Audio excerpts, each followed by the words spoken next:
a major Talmud Chacham. And there wasn't a day of his life that he didn't grow in stature, grow in midot tovot. His heart overflowed with love for every one of his Talmidim. And everybody was sure that it was a huge yeshiva when his father-in-law passed away. 2,000 Talmidim. One of the big yeshivas. Everybody was sure that now that he became the Rosh Yeshiva, but he was an invalid. He was a helpless person. He couldn't stand up himself. His son was the Talmud of our yeshiva. He sent his children to another yeshiva. Most fathers don't like to keep their children in their own yeshiva, and his son used to lift him physically. He couldn't get up. And then when his son lifted him, he had to twist and turn to help us in order to get up with the aid of his son. And in spite of all of this, everybody was sure the yeshiva would go down from 2,000 to a few hundred. And he kept increasing the size of the yeshiva, increasing the number of Talmidim, traveling all over the world. I came here, I was like a twisted rag, and he came here. It was much harder for him to arrive in L.A. than for me, much harder. And the dayalet, what do you call a dayalet? Stewardess. The young lady on the flight plane. attendant. Yeah, the young lady on the plane. My English, I forget. I'm an old man. I forget my English. So they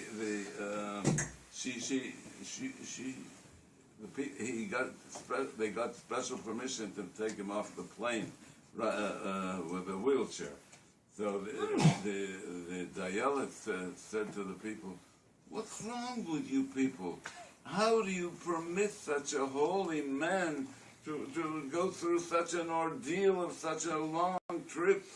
Promise me you will never let him make the trip again." Had he lived, he would have made 10 more trips. He traveled farther than far farther than Los Angeles. He was all the way in the tip of South America. His love for Torah was boundless, and that gave him a superhuman strength. It was not. He was a body. The body was shot. It was a soul without the body, and he went everywhere, and he raised fabulous sums of money, and another building, and now the yeshiva of Mir is not 2,000 Talmidim, but way over 7,000. It's the biggest yeshiva in the world. That he did as an invalid who could hardly move out of his chair. Couldn't move, not hardly. He couldn't move out of the chair without the help of his son. That's an object lesson of what a person can accomplish. And that's another object lesson. A person to know what HaKadosh Baruch Hu wants of him.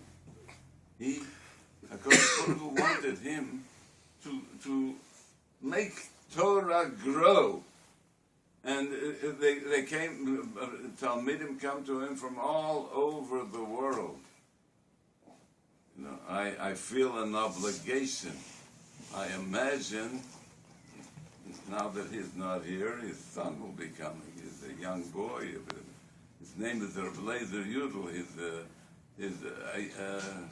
He's a wonderful person, but he needs help. Everybody who helped the Rosh Yeshiva has a moral obligation now to help the son. I'm sure that he's going to continue his father's footsteps. That's a lesson for every one of us. HaKadosh Baruch Hu has a tafkid, an appointed task for every one of us. Let me give another little example for myself. I was a goner. I told you public elementary, public high school, and then I had registered for the University of Pittsburgh. And I would have probably become, who knows what, I would have become a mathematician. I majored in math. And, but my Yiddishkeit would have been nil. That was the net result of everybody that went to university. Those that finished high school, so there were about 2% left from. I was one of the 2%. That had I continued to the university, I'm sure that I wouldn't have remained from. Most of my friends in Pittsburgh married shikstas. Most of them. That was the norm in Pittsburgh. My Kodesh Baruch Hu had the Rachmanut on me.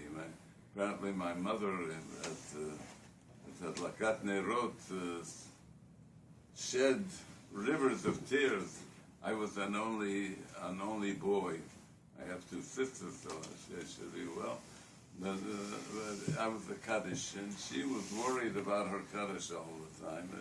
She was a tzaddikus from the old world, and she used to pray that her son remain a frum Jew. And apparently, HaKadosh Baruch Hu, the Chazon Ish used to say that the tears of a mother, they bore through mountains. Sometimes it takes them 3 generations to reach the Kisei HaKavod, but they invariably reach there, and that's why we find people from kibbutzim that for 3 generations there was not one spark of Yiddishkeit, and suddenly they're Bali Tshuva. How does that happen? They asked the Chazon Ish. He says because the mother's tears had finished boring through the mountains, and they arrived at the Kisei HaKavod, so HaKadosh Baruch Hu heard her prayers and answered them. That is my message to every one of us, myself too, and I'm including myself together with everyone in this room. Min HaShamayim, they decreed, everything is decreed min HaShamayim. HaKadosh Baruch Hu was running the show. My niece, I have a niece in Toronto, she once printed out for me on her computer a sign, big letters. This is Hashem. This is a message from upstairs. I will be taking care of things today, and I really don't need your help, so just take it easy and relax. So, Kodesh Baruch Hu is running the show, that's for sure. And what happened to me? I'm telling my story too, talking too much about myself. I was registered for Pitt, so why didn't I continue at the University of Pittsburgh? What happened? Kodesh Baruch Hu sent a person, a Meshulach, a wonderful rabbi, who came raising money in Pittsburgh for a yeshiva in New York. And he happened to be he usually was in another section of Pittsburgh. But that year, when I entered Pitt, he came to our section, the East End, and he was a guest of ours. We were one of the very few families that ate kosher. So he looked for a kosher home. He stayed with us. And then he met me, a 16-and-a-half-year-old lanky American Yankee, a Pittsburgh Pirate fan, and he says, where does this young man learn? So we told him that I had just finished Peabody High School and I'm registered for the University of Pittsburgh, proudly. And he said, why don't you go